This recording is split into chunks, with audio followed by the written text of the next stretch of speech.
हिमाचल में कर्मचारियों के लिए अब नया सिस्टम।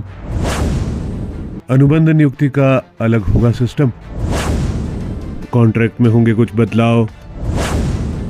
आइए जानते हैं क्या है ये बदलाव।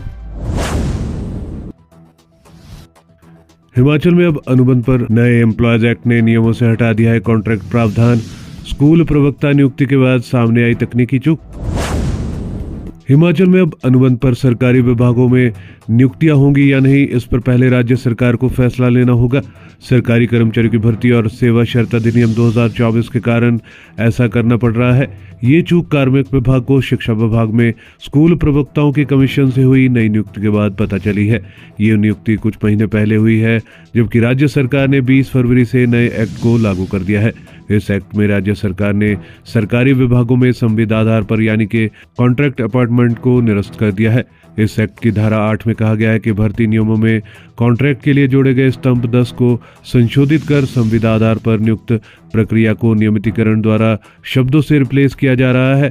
इस एक्ट के मुताबिक राज्य सरकार के लिए सिर्फ वही कर्मचारी है जो रेगुलर आधार पर नियुक्त है, इसलिए अनुबंध कर्मचारी अपने सेवा काल की सीनियरिटी या अन्य लाभ नहीं मांग सकते। हालांकि इस अधिनियम की लीगल स्क्रूटनी अभी कोर्ट में चल रहे कई मामलों में होनी है, लेकिन तब तक राज्य सरकार उस प्रक्रिया के तहत कर्मचारी नहीं रख सकती जिस प्रक्रिया को पहले ही निरस्त कर दिया गया हो। शिक्षा विभाग में स्कूल लेक्चर्स की नियुक्तियां लोक सेवा आयोग से परीक्षा पास करने के बाद हुई। इसमें कॉन्ट्रैक्ट पर नियुक्ति पत्र दिया गया और कॉन्ट्रैक्ट साइन भी कर लिया। अब कार्मिक विभाग ने इस पर आपत्ति जताई है। शिक्षा विभाग को मैसेज भेजा गया है कि यदि ये फाइल उनके संज्ञान के लिए आई है तो प्रशासनिक जवाबदेही तय करनी पड़ेगी। ये नया एक्ट कार्मिक विभाग में ही सदन में रखा गया था और इसे नोटिफाई किया।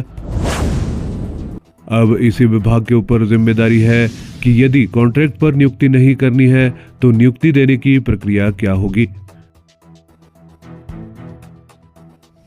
कार्मिक विभाग के अधिकारियों को गुजरात जाने को कहा।